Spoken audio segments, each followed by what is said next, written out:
আসসালামু আলাইকুম everyone, welcome to আজমিরিস kitchen. আজকের পর্বে আমি আপনাদেরকে আমের একটা সুস্বাদু ডেজার্ট তৈরি করে দেখাবো। তো আসুন দেখে নিই ঝটপট রেসিপিটা। ম্যাঙ্গো এই ডেজার্টটা তৈরি করার জন্য আমি প্রথমেই 1/4 কাপের মতো সাগু নিয়ে নিয়েছি এবং এগুলোকে ফুটন্ত গরম পানিতে ঢেলে ভালো করে সিদ্ধ করে নিতে হবে। এখানে আমি 3 কাপ পরিমাণ গরম পানি নিয়ে নিয়েছি। যখন দেখবেন যে সাগুগুলো একেবারে স্বচ্ছ হয়ে গেছে, কোনো প্রকার সাদা ভাব এর মধ্যে নেই, তখন এই সাগুগুলোকে চুলো থেকে নামিয়ে ছেঁকে নিতে হবে পানিটাকে। তারপর এই ছেঁকে নেওয়া সাগুগুলোকে ঠান্ডা পানি দিয়ে ভালো করে ধুয়ে নিতে হবে। এতে করে সাগুগুলো একটার সাথে একটা আটকে যাবে না, বেশ অনেকটা ঝরঝরে থাকবে।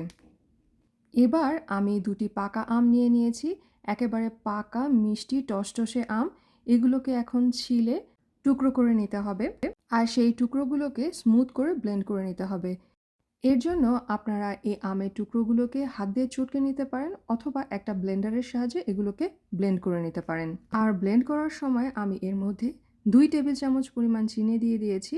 আর তারপরে এটাকে ভালো করে ব্লেন্ড করে নিয়েছি। ব্লেন্ড করা হয়ে যাওয়ার পরে আমি এর মধ্যে 1 টেবিল চামচ পরিমাণ পাউডার দুধ দিয়েছি 1 কাপ পরিমাণ ঠান্ডা তরল দুধ আর 1/4 কাপের মতো heavy whipping cream. Heavy whipping cream যদি আপনাদের হাতের কাছে না থাকে, সেক্ষেত্রে আপনারা এখানে কনডেন্স মিল্ক ব্যবহার করতে পারেন। তারপর এর মধ্যে আমি আগে যেই সাগুটা সিদ্ধ করে নিয়েছিলাম সেটাকে দিয়ে দিব আর সব কিছু ভালো করে একবারে মিলিয়ে নিব।